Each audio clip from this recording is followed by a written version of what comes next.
এতিয়া কৈ যাবা দেই। পথ সুৰক্ষা শপত বাক্য। আমি সদায় ৰাস্তা বাওঁফালেহে খোজ কাঢ়িম আৰু দুইফালে চাইহে ৰাস্তা পাৰ হ'ম। দুচকীয়া বাহনত উঠিলে আমি সদায় হেলমেট পৰিধান কৰিম।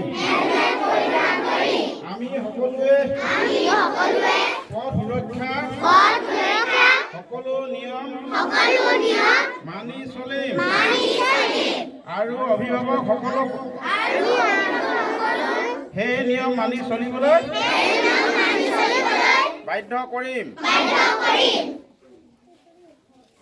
এতিয়া দ্বিতীয়টো আছে ধপাত বৰ্জন কৰা সংকল্প। এইটো ধপাত মানে যিবিলাক আমাৰ মাদক দ্ৰব্য যে ৰাগিয়াল বস্তু যিবিলাক সেইবিলাক বৰ্জন কৰাৰ বাবে সংকল্প।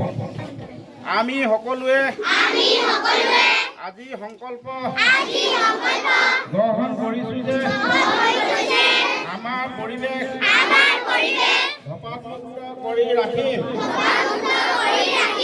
আৰু সুস্বাস্থ্য গৰাকী হ'ম।